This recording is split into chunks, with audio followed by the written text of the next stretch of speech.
Hi, it's Bill Bishop, and I'm going to tell you all about new factory thinking. And could make all the difference in your business. So we're going to talk about how you're going to build the future business of your dreams. And as I mentioned in the previous video, think of it this way. In the future, you're going to make 10 times more money, work 50% less time, and have 100 times more fun. That's what I suggest you think of as the, sort of the general idea of what you're trying to do. Okay. And the reason why I suggest those things is because if you want to get there, you got to change something. You can't just incrementally change your business. You got to change something. Um, may do something different, right? And all you got to do actually to start with is to change the way you think about your business. So that's why I call it new factory thinking. So in this 30 minutes, I'm going to explain to you exactly what that thinking looks like. And you're going to come up with all kinds of big ideas for how you can have the future business of your dreams. So uh, you can tell me at the end if I didn't live up to that promise, but I believe you're going to feel that way. Okay. Because I know that a lot of people who have seen this presentation uh, really made the difference. I recently I met somebody and they heard my talk and they came up with a big idea and they went away. They created a whole new kind of business and he had just sold it for $40 million and now was retired. So he said, if I hadn't heard that presentation, I never would have thought of that idea and I wouldn't have got the $40 million. So that's what I'm can't promise that for you, but that could happen because it happened for him. So the first thing you want to do is think about, are you an old factory thinker or a new factory thinker? And it's probably very likely that you're an old factory thinker, which is not a criticism because that's the way we all think about business. It's the way we've been thinking about business since the beginning of the Industrial Revolution over 200 years ago. There's a particular way of thinking about business that worked great for 200 years. But in the world we are now with the internet, artificial intelligence, and all the crazy stuff that's going on in the world, it doesn't work anymore. It's obsolete. So we're using this obsolete way of thinking to try to move our business forward, and that's very difficult. Okay, it's like you're kind of trying to swim through molasses or something. It's very difficult. New factory thinking is a whole fresh new way of thinking about business that's going to show you how you can really build the future business of your dreams. It's all these this way of thinking is very compatible with the kind of world we live in right now. So that's why this is why the way we think is going to determine how we act, and then that's going to determine what kind of success we have. So we have to be aware of what kind of thinking we're using, right? So one guy who heard my talk a number of years ago, his name is Nick Bluer, and he totally transformed his business. When I met him, I said, "Well, what's your old factory look like?" He says, "Well, we cut grass. I'm from Australia. We have the biggest company in Australia that does property maintenance. We cut more grass than any other company in Australia." And I said, "Well, that sounds really good." He says, "Yeah, but we've hit this kind of ceiling, and we can't really scale it anymore. As a matter of fact, I don't want to scale it anymore because it's just such a complicated business to run. The margins aren't very large. There's always some kind of trouble. I always have to bid on the jobs every year with these big cities and stuff." So he said, I'm kind of at a point now where I go, what do I go? Where do I go next? I want to have a new factory. So we sat down and did the big idea conversation, and we came up with something totally new for him. And it's called IVM, which stands for Integrated Vegetation Management. And it was a platform business. It was a network.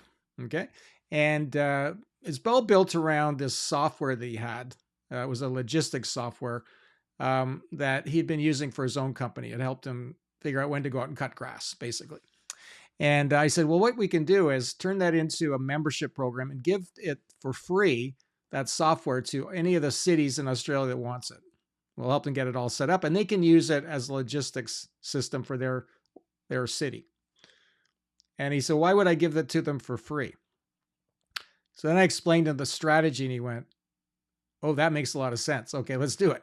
So he went out and he talked to all the cities, the city managers, and said, look, we'll give you this for free. And most of them said, well, fine, let's try it. Let's set it up. So he got it all installed in these cities. And that was a bit of work doing it for free, right?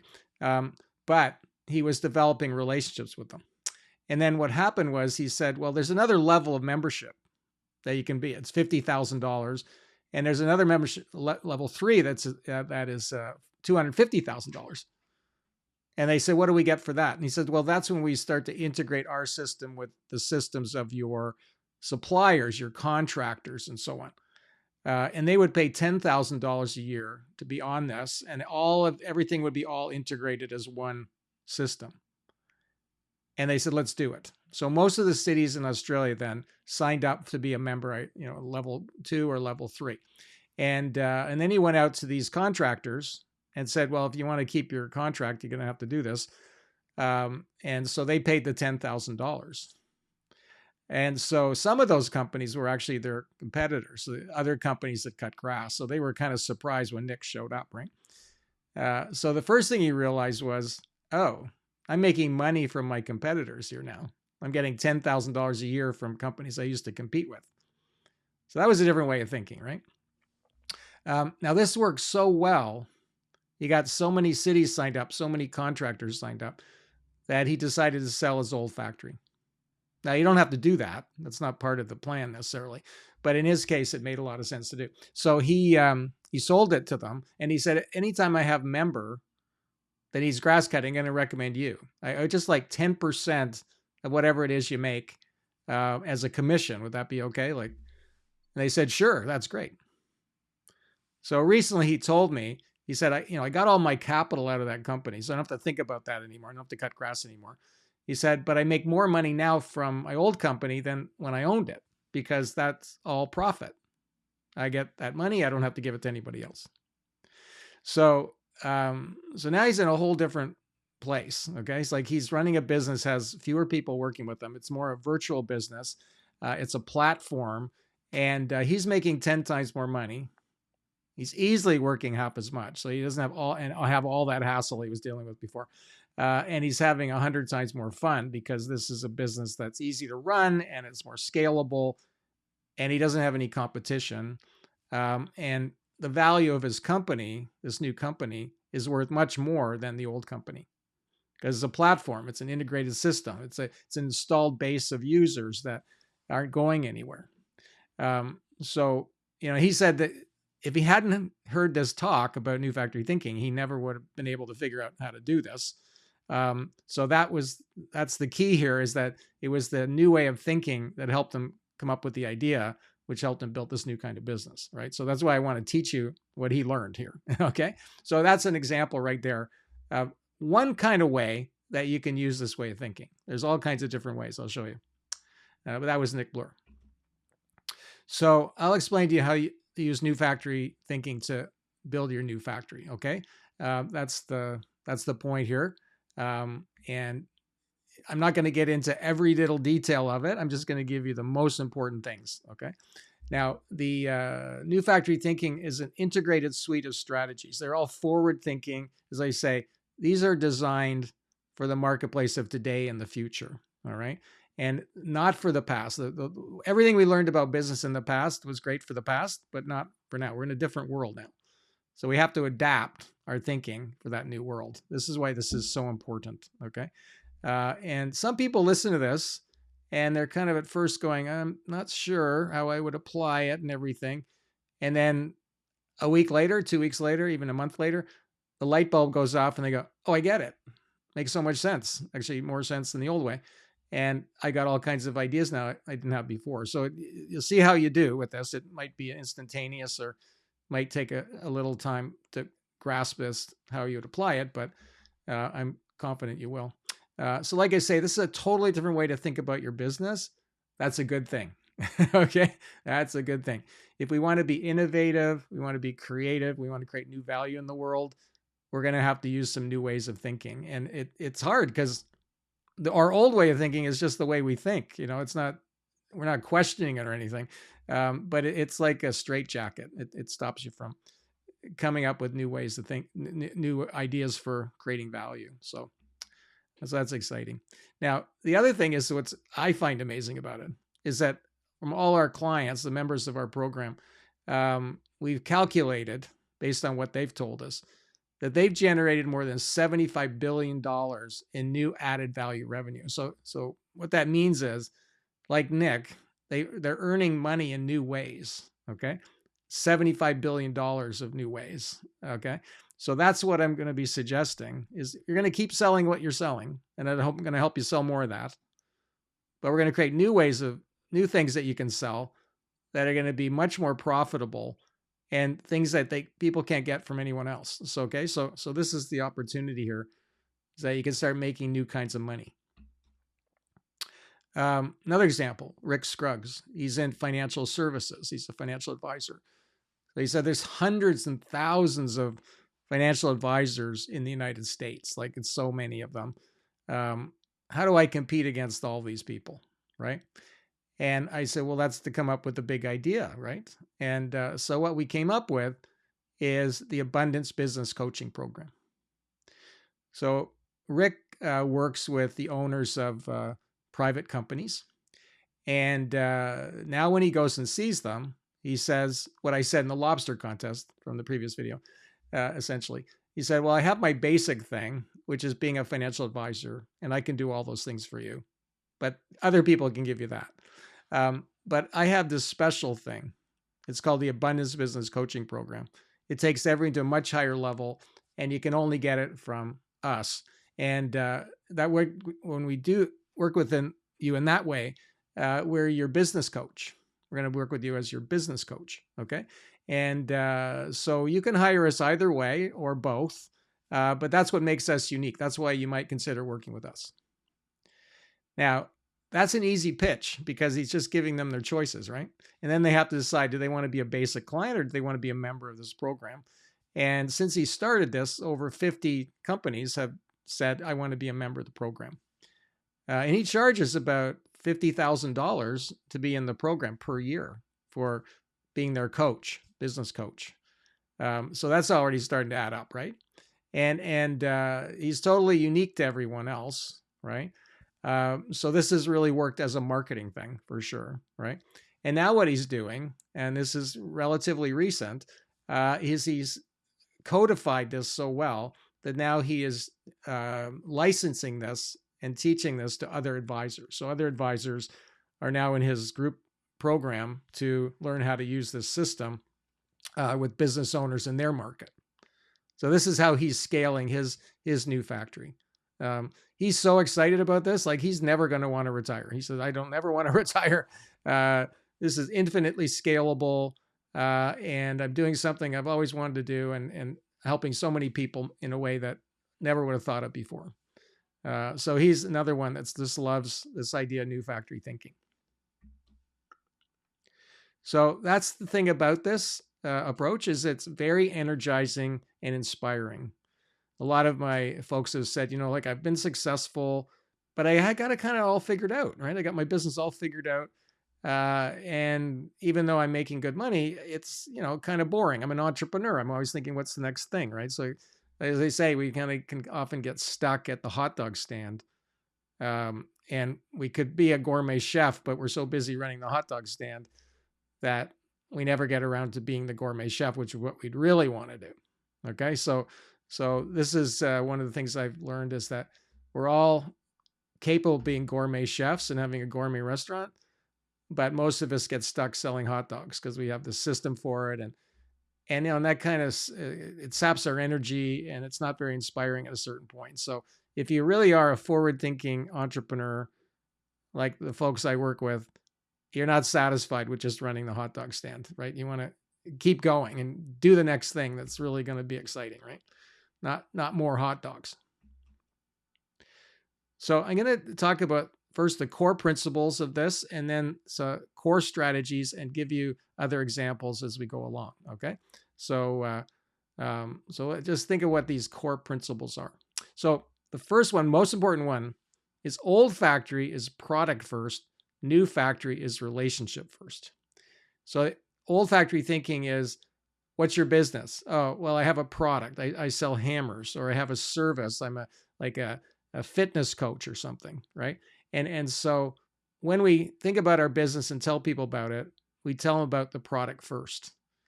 And that affects everything else we're doing, because the whole business is just that product, right? Now, relationship first is how you break out of that thinking, and you are thinking, okay, who am I trying to help here? So Nick Blory is trying to help the cities, and Rick Scruggs is helping business owners. Um, they have that is their first thought. I'm trying to help them. Because then you can start innovating. Well, what else could I do beyond the product? Like product first. If you sell hammers, then you're just thinking, well, I could maybe have a better hammer. You're not ever thinking beyond that, right? And this is what I realized about Apple, that I worked for them, is that originally they were product first. They sold computers, but then they got relationship first. They said, well, we're helping our customers, however they define it. People think differently. And what else could we do for them? So now they had a million ideas. They don't have to do them all, but they have a million ideas. That opened up their minds. So relationship first is really, really the key. And the way to implement that is say, who do I really want to help here? The next thing is, our business can be designed as a value chain, like a linear thing, or a value hub. Okay, so let's say you're old factory selling hammers.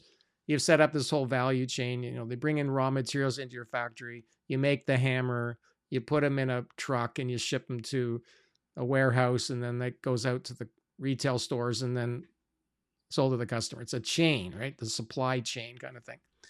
That's the normal way. A value hub is much more open. It's a circular thing to say, I'm going to surround my customer with a value hub of things, okay? Products and services and value components. That's what Apple did. They used to be a value chain, just doing the computers. Now they have a value hub, and they say, well, we have computers, we have watches, we have music, we have phones, we have a credit card, we have iCloud storage, etc. So they have a whole value hub that they've built around their customer. So that's what new factory thinkers do. Like infinite possibilities of all the different things you could sell them. So ironically, even though we're trying to get away from product first, we actually now have permission to have an infinite number of products that we can sell and make money from. Okay, so that's a different way of thinking. Our old factory tells us not to do that, but new factory says, no, that's a really good idea. The next one is to have no big idea, or to have a big idea. So no big idea means you're a penguin. You're going out in the marketplace and you're just telling them, I have hammers, or I sell life insurance, or I cut grass, right? Like there's no big idea there. It's just a generic description of what you're doing, and people go, yeah, okay, but there are other people that do that. Hence the penguin, right? You look like everybody else. But when you have a big idea, that means that you have something new, better, and different that takes everything to a much higher level that people can only get from you.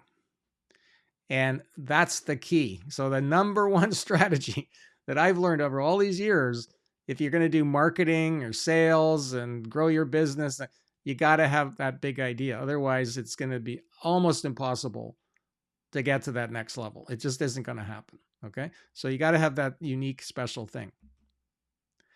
The next thing is, I've touched on already, you can be in a fast food business, or you can be in a gourmet business. So old factory just tends to devolve into fast food. You have a product, you have a service, you're trying to sell as many of those as you can. So it's a volume business, but because there's competition, the margins get squeezed. So you have to sell more of that product. Sometimes you're in an industry that gets more and more regulated and so on. And it becomes even more difficult. But you're just in the hot dog business, okay? Now, gourmet, though, is when you're taking everything to a much higher level, and you're using all of the skills and abilities that you have to create something truly special that's a premium thing, okay? So we want to be in the premium business here. That's how you're going to get to the next level. We're going to keep the hot dog. We're not giving that up, okay? I'm not telling you to stop that. But not trying to turn that into a gourmet thing, okay? There's no real thing like a gourmet hot dog, really. People tried it. It's still a hot dog, okay? We're going to create something truly gourmet here, something truly special that'll have a high margin, may help you make a lot of money. And we'll just give people a choice. They say, you want the hot dog or you want the gourmet meal? And people will start buying the gourmet meal. And they'll be going, oh my God, I wish I had done this sooner. The next thing is that, that your businesses can be like an assembly line. You're just pumping out whatever the product is, or you can think of your business as a network. Okay. So this is really important now to think, our business is like a network. It's a connection of people, resources, and technology and knowledge and so on. And you're managing and orchestrating that network. All right. That's a whole different thing. That's what the world looks like right now. It's a network, right? Everything's networks, like the internet's a network. So you want your business to be a network. You're bringing people and resource and technology and knowledge together, and you manage this and orchestrate this network. So once you start getting that in your head, you get all kinds of ideas. So that's where we go. Okay, to build on that as an analogy, your business can be like an airline, or it can be like an airport. Okay. And the airline just sells tickets on the on the plane, right? Whereas, what if you also own the airport? So you had your airline, you also own the airport. Well, now you're making money from the other airlines. You're making money from renting out retail space in the airport. You're charging fees for people to come into the airport and so on. So now you're managing this hub. I've had a lot of people tell me that airport analogy was the aha. They said, oh, I could create the airport for my industry. I could create the airport for my niche customer and be the one to control all of that.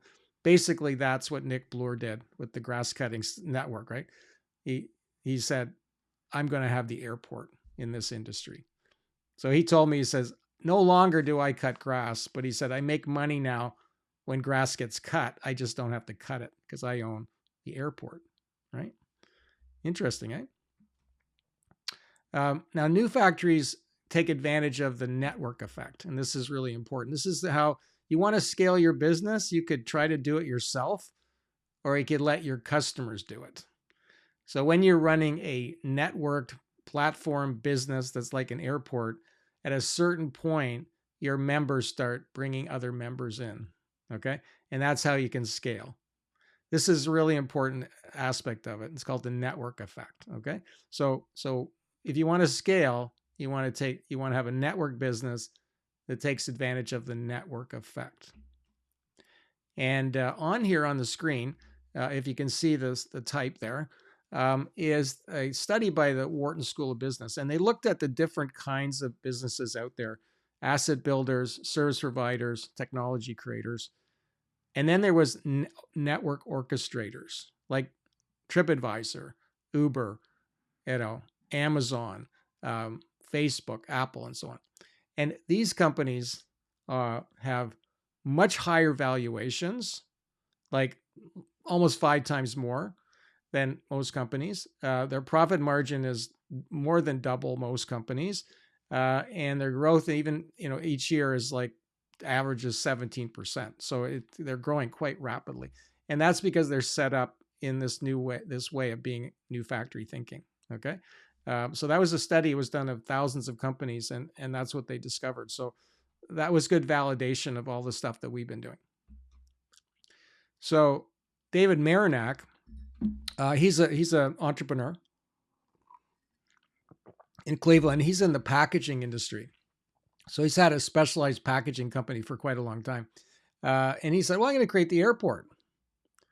So he's created this specialized packaging alliance, and he's inviting 2 groups of people into that network. One is the vendors of specialized packaging, and then they're the buyers of specialized packaging. And he's brought them together into this network. He has a directory. It's kind of like the yellow pages of specialized packaging.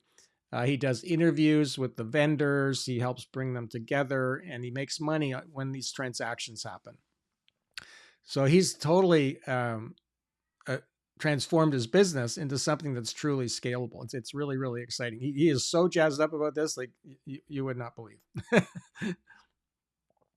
So this is the thing he said about it. He said new factory thinking was really liberating and infinite. Like he now has this infinite possibilities of all the different value that he could bring to these people in his network. And he said it's very liberating because I was just kind of stuck selling this one product basically for all these years. And now I have so many ways to make money that never were possible before. So now there are 15 strategies altogether, but I'm just going to talk about 5 of them in the interest of time. And, when we can get together and have a conversation, I can give you more information about the other ones, but we'll just cover the first 5. They're the most important. So the core strategy is that we're not going to change anything. We're going to keep your old factory, the hot dog stand, but we're going to add the new factory. This is much easier. Changing things is hard, okay? Adding things is easy. So when I created my new factory, the first one, I just went over to Starbucks and I spent time over at Starbucks out of my office thinking about what my ideal future business would be. And I built it. And this is the business I have now with the Big Idea program, helping people build new factories. I figured it all out just by taking the time to work on that. So spend 11% of your time on the new factory. That's all you have to do. If you spend 0 time, you're not going to get anywhere, right? 11% of the time you can find it. And what usually happens is that you find efficiencies in the old factory that you're running in order to free up your time to do that. So it's very doable. So that's just the amount of energy you have to put in to activate this is 11%. So if you're excited about it, you will do that. That won't be hard to do. So like I said, I went over to Starbucks and I worked on my new factory, and it was really good because one, it was because I was out of my old environment. Anytime I was in my office, my brain was connected to my office and I couldn't think outside it. But once I went over to Starbucks or wherever, I was suddenly free to think differently, right? And I was actually able to look across the street and think about my old factory and see it for what it really is. I had a more objective view of it. Second thing is to build your new factory around your ideal customer. So you think about who would I really like to help here going forward that would be really awesome. Like I could just work with those people, So when I started thinking about my business, my old factory, I said, I have about 100 clients. 5 of them are really ideal. And I'd like to have way more of those. Okay. So I made it my goal to get 50 ideal customers in the next year, 50 new ones in 1 year. And we achieved that goal. And we did that by creating a new factory and creating a gourmet product and going out to get them. So we just kept working on that and we got the 50. I didn't fire anybody, but the old clients, but I just kept looking for these new, better ones. And ever since then, we've had over 5,000 ideal, I call them green light members in our program. Everyone that we've worked with have been just fantastic to work with. So that's another thing that you can get out of this is you can have a business where every one of your clients is just fantastic. Sounds crazy, right? But that's one of the things you should aim for. So Doug McPherson, he created the critical path process, and it was for the owners of construction companies. So he said, well, I sell life insurance on a basic level, and I have the critical path process to help you, the owners of a construction company, sell your business for 3 times more than what you might have got for it. And he got about 100 members in that program, and he charged them $25,000 each to be in it. He sold every one of them a big life insurance policy. And he told me years later that was just that one thing. He said, as soon as I realized I should just focus on this ideal customer, in his case, the owners of construction companies, then I had a focus and I had a great story to tell, and they all wanted to do my program. So he said that was just, in a way, the easiest thing. But he was product first before that. He was thinking I sell life insurance, but then he realized, no, I help the owners of construction companies. That was a different perspective. The next thing is to have a big idea. As I said, something new, better, and different that takes everything to a much higher level. This is so important. If you want to get those kind of new, kind of better members in your program, then you're going to need to have something really special to give them, right? Um, so this can play itself out in so many ways, right? But the key thing is the idea part, all right? So the idea part. Um, you don't have to actually usually change too much of what you're doing, but you're going to package up your value proposition as something much bigger and better. So Bill Simpson, his old factory story was that he was a consultant that does inventory management consulting. That was pretty boring, right? He admitted it. Boring. I said, well, what's your model, Bill? What are you really trying to help people accomplish ultimately? What's the ideal thing? He says, well, it's to help them have a balanced inventory. So he created the balanced inventory model and the balanced inventory program. So he started using these words, right? And he told me that he presented this to 6 companies after we did our session together. And all 6 of them hired him on the spot to be in his program. And his program was a premium thing, and it was twice as much as what he would normally charge. And they were all readily wanting to do it. And he said, they didn't really hire me. They got really excited about this big idea, which was to have a balanced inventory. And that's created a goal for them that they wanted to accomplish. So that was his big idea. What's your big idea? Next thing is to serve as a value hub, as I mentioned in the principles, is to open your mind to the idea that you could sell more than just your current products or services, that you could go beyond your industry category, right? So if you think of Apple, right, they said, we sell computers, we're in the computer industry. And then someone might have suggested, well, we should sell music. Now, normally we'd say, well, that's ridiculous. Why would we do that? We're a computer company. But they went ahead and did that because the customer said, well, that'd be great. I could get my music from you. Great. And then we'll say, no, we have phones. You can get phones from us too. And then, we have watches. You can get those from us. So they started creating this value hub. And the most important thing about it really is now they're open-minded. They can say, well, what else could we do? Do we have the Apple car, the Apple TV, and so on? Now, they wouldn't necessarily do everything, but their brain is open to that. Okay. So if you're selling hammers and you start noticing your customers want screwdrivers, then you go, well, maybe we should add on screwdrivers.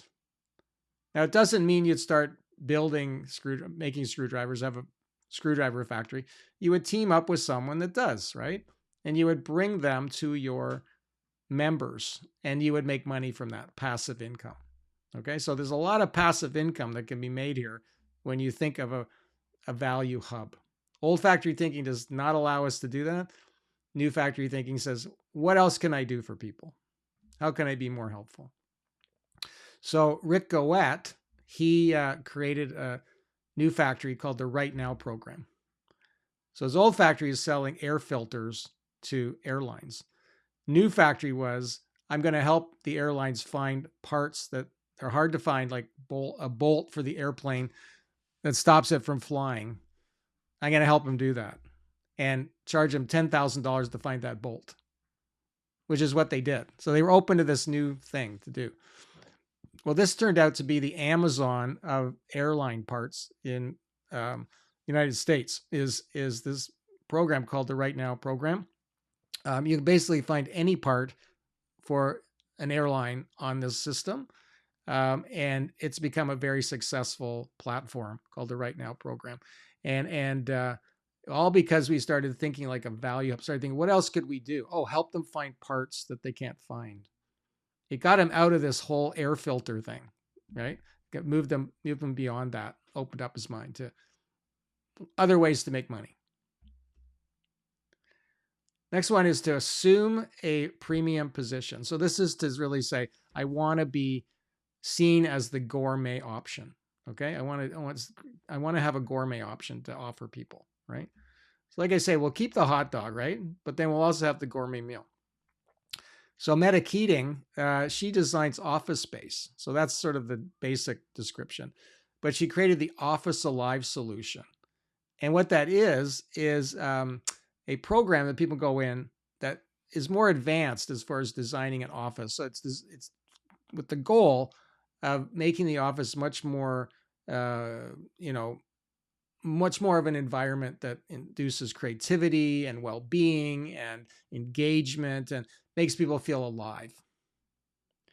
So she normally charged about $10,000 for what she does. And I said, okay, well, this program, let's charge 25 and 100,000. So you'll have these 3 levels. Just present that to them. Now she was skeptical anyone would pay that extra money. Like she'd never had anybody pay those numbers before. But she presented it. And a month later, a company called Mozilla hired her for $100,000. And she ultimately asked them, well, why did you hire me? She says, well, we love the Office Alive solution, but you were also the most expensive. So we decided to hire you as opposed to these other people. You were the most expensive. That's the reason they hired her. That was crazy. She just couldn't believe that. You know? And I said, yeah, well, the good thing you started doing it because you know, people are willing, some of them are willing to pay that, right? And not everybody's looking for the cheapest price. So assume a higher premium value position, okay? And like I say, we don't give up the hot dog, right? So you're not taking any risk that you're charging too much. See, Meta didn't raise her prices. She just offered things that were more expensive. That's a different thing. That's a different thing.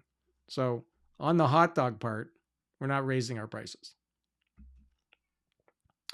So here, these are the benefits that you can get from using this way of thinking, right? You can stand out as exceptional, can meet more ideal prospects, sell more to each customer, generate a higher profit margin from each sale, right? Earn passive revenue and future-proof your business, because this will really help you do that, right? You really have to start thinking differently now in this age of rapid change with AI and so on. We need to set up our business so that it'll survive those disruptions, right? So, like I say, we're going to try to earn 10 times more income, spend 50% less time working, and have 100 times more fun. This is what is the potential of doing this. Really exciting stuff. So I'll just give you 3 quick last examples here. Mike Laurie, he has a business called the Hyper Intelligent Building Process Program, and this is this new factory. Okay, so he's been in the business of using technology to do measurements of buildings and so on. Now he's helping people turn a regular building into a hyper intelligent building. I mean, he really owns the future here. So in the future, buildings are going to be much more automated. They're going to be run by AI, and he's moving his business in that direction with a number of building owners right now to help them do that. And this is something no one else is doing, and he is the leader in it, and it is the future. So he's really excited about that. Sarah Hodson has physiotherapy clinics. And she was thinking of opening up new clinics. And I said, well, maybe we could just go kind of virtual here. And she created the healthy habit model and teaches people about healthy habits, how to stay healthy, develop wellness and so on. And they've created all kinds of online courses and so on, coaching programs that really helped them, frankly, get through the pandemic when everything was locked down. And now it's just become a much more fuller kind of business because they have this special thing they're selling, and they're doing a lot of it online now and helping a lot of people all over the world with their healthy habits. And the last one is Peter Turkstra. So Peter Turkstra has lumber stores. And he said, people just think we do lumber. We do so much more. And I said, well, the name of your company is Turkstra Lumber. So I guess that's why they think that, right? He says, yeah, and I'm selling a commodity and the prices are very competitive and so on. So he created the Build It Better program. So what he does now, when people come to buy lumber, he says, well, I can sell you the lumber, but you could also be a member of this free program. And you get to meet with one of our Build It Better coaches for free, and they'll help you with your project. And when they're helping you with your project, then maybe there's other things we can help you with. So now they have hundreds and hundreds, maybe even thousands of members at this point. They're getting more every day. And they love this because it's a way to turn their customers into members. And what we found is when you do that, that members buy 3 times more than customers, and they feel like they're special. They're getting something special. They're in a program. So he kind of created his own Prime membership, like from Amazon, right? He created his own version of that, and they're just doing great with it. Very, very excited for them, what they've accomplished there. So I tell you those examples because they're inspiring, right? And they give you ideas. We have hundreds and hundreds of other ones. I could just go on and on about it. So very exciting business I have. I love doing it. And now I ask you, are you ready to start building the future business of your dreams? Are you ready to work on this a bit? And as I said previously, there's a starting point, which is the big idea conversation. That's our starter session. It's 60 minutes long. There's no charge for it. You'd be doing it with me, and we would sit down on Zoom, and I would learn about your business, and then we would go through New Factory Thinking, and we'd come up with your big idea. So all of the ideas you saw today in this presentation were created in that big idea conversation. So this is the opportunity for you. So please now just click on the link below and book your big idea conversation, and we'll come up with your big idea. It's going to be fantastic. All right. So thank you for listening to all this, and I hope you got a lot of great ideas, and I look forward to meeting with you. Thank you.